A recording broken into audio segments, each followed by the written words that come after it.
Hi, ഇന്നൊരു ചമ്മന്തിപ്പൊടിയാണ് തയ്യാറാക്കുന്നത്. അതിനായിട്ട് ഞാനിവിടെ ചീനച്ചട്ടിയില് പിന്നെ നല്ല വിളഞ്ഞ തേങ്ങ ചെറുതായി ചിരവിയത്, പിന്നെ അതിനായിട്ട് വേണ്ടത് കറിവേപ്പില, നല്ല വൃത്തിയുള്ള കറിവേപ്പിലയുടെ ഇതളുകള്, പിന്നെ ചുവന്ന മുളക് ഞാനൊരു രണ്ടായിട്ട് കണ്ടിച്ച് അതിനകത്തേക്ക് ഇട്ടിട്ടുണ്ട്.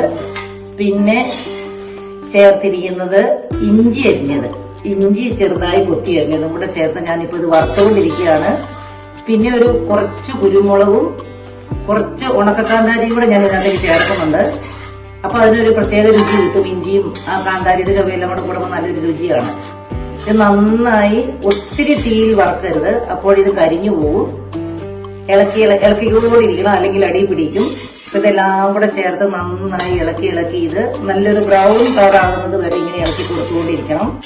ചമ്മന്തിപ്പൊടിക്കുള്ള തേങ്ങ ഇവിടെ വറുത്ത് റെഡി ആയിട്ടുണ്ട്. നമുക്ക് ഇതിലേക്ക് ഇനി കുറച്ച് വാളംപുളി ചെറിയതാക്കിയിട്ട് ഇട്ട് കൊടുത്തിട്ട് ഒന്നും കൂടെ വറക്കണം.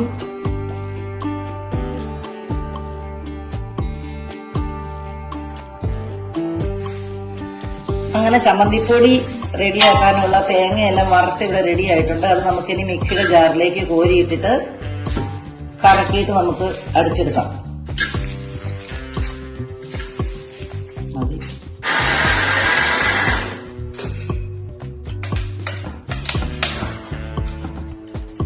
ചമ്മന്തിപ്പൊടി ഇവിടെ റെഡി ആയിട്ടുണ്ട്. നല്ല മണമുണ്ട്, നല്ല രുചിയുള്ള മണമുണ്ട്. മണവും കൊണ്ട് ഞാൻ രുചി തിരിച്ചറിയുന്ന ഒരാളാ. കൂട്ടണ്ട, മണത്ത് നോക്കിയാൽ മതി.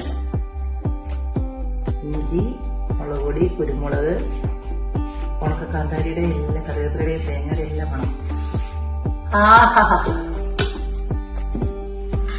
നമുക്ക് നല്ല രുചിയുള്ള ഒരു ചമ്മന്തിപ്പൊടി ഞാൻ ഇവിടെ റെഡിയാക്കിയിട്ടുണ്ട്. അപ്പൊ വളരെ എളുപ്പത്തിൽ നമുക്ക് എല്ലാവർക്കും ചെയ്യാൻ പറ്റുന്ന രീതിയിലാണ് ഇത് ചെയ്തിരിക്കുന്നത്. അപ്പോൾ നിങ്ങൾ എല്ലാവരും ഈ ചമ്മന്തിപ്പൊടി തയ്യാറാക്കുന്ന എങ്ങനെയെന്ന് എന്റെ വീഡിയോ കണ്ടു നോക്കുക. അതിനുശേഷം എന്റെ ചാനൽ നിങ്ങൾക്ക് ഇഷ്ടമായെങ്കിൽ ലൈക്ക് ചെയ്യുക, സബ്സ്ക്രൈബ് ചെയ്യുക, ഷെയർ ചെയ്യുക. Okay, thank you.